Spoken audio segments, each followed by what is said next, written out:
Der Frankreich-Block ist im deutsch-französischen Sekretariat für den Austausch in der beruflichen Bildung. En français, on dit le secrétariat franco-allemand pour les échanges en formation professionnelle. À côté de moi, il y a Monsieur Stiefenhofer. Bonjour Monsieur. Bonjour Monsieur. Votre secrétariat a été créé en 1980, c'est correct? Exactement, nous avons été créés en 1980 suite à une convention entre les gouvernements français et allemands.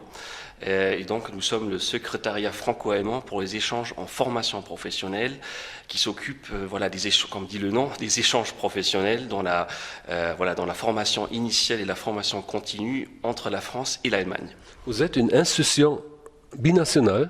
Exactement, oui. Combien de jeunes adultes ont pu participer à un échange?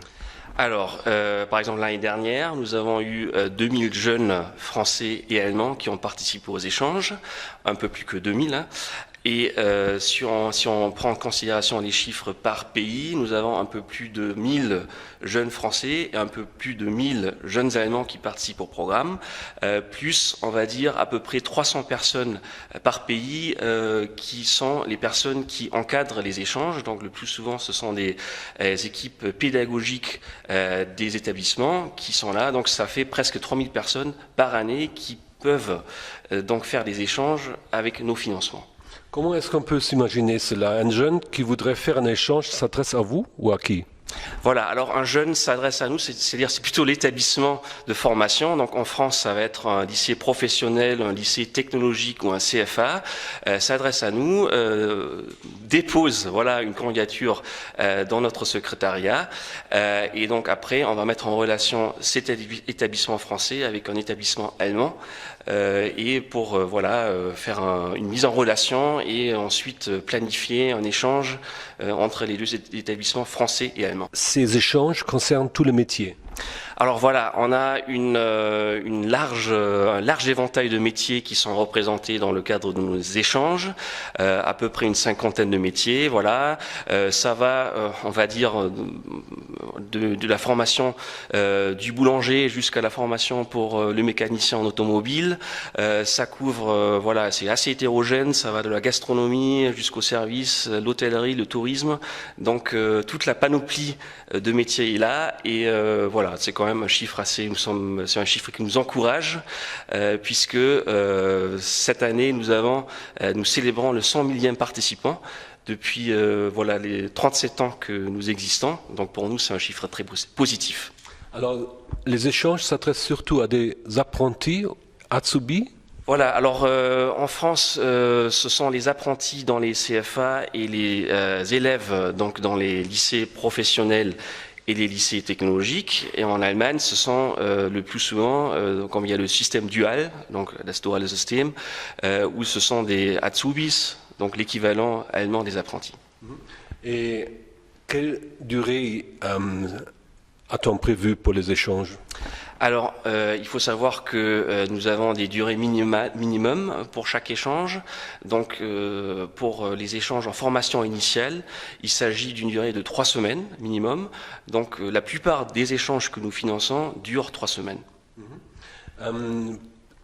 Pour ces échanges, il y a aussi un suivi des échanges que vous organisez, n'est-ce pas? Voilà, il y a tout un suivi, on va dire, administratif et surtout financier, puisque nous finançons les programmes d'échange.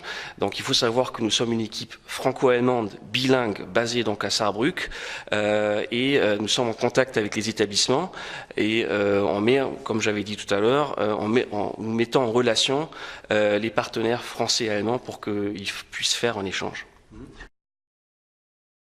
Comment un échange typique est organisé?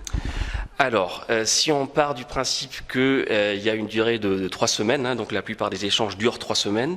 La première semaine, donc c'est une semaine on va dire socio-culturelle, puisque la plupart du temps il y a un cours de linguistique, un cours selon la méthode tandem, où les jeunes français et allemands s'apprennent mutuellement la langue, avec bien sûr encadré par un enseignant qui est expérimenté dans le domaine de l'apprentissage tandem. Donc ça, c'est la première semaine où en matinée, il y a un cours tandem, et durant l'après-midi, ça peut être un programme culturel où les jeunes vont se rencontrer pour découvrir la région, où il y a aussi un projet. Parfois, ça peut aussi, il peut y avoir un projet de travail d'équipe où les jeunes se rencontrent et mettent en œuvre un projet franco-allemand.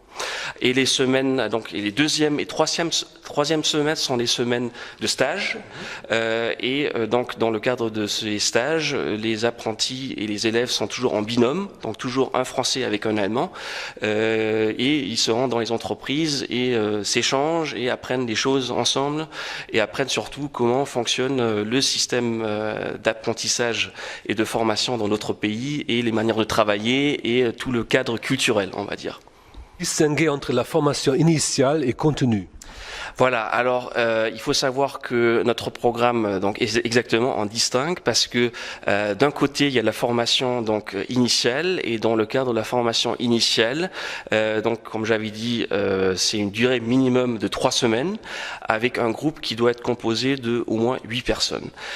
Pour la formation continue, la durée minimum est de 2 semaines, et la taille du groupe minimum est de 6 personnes par groupe.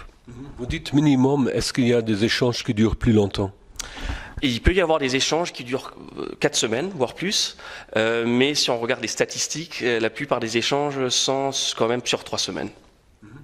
Merci bien, monsieur. Je vous en prie.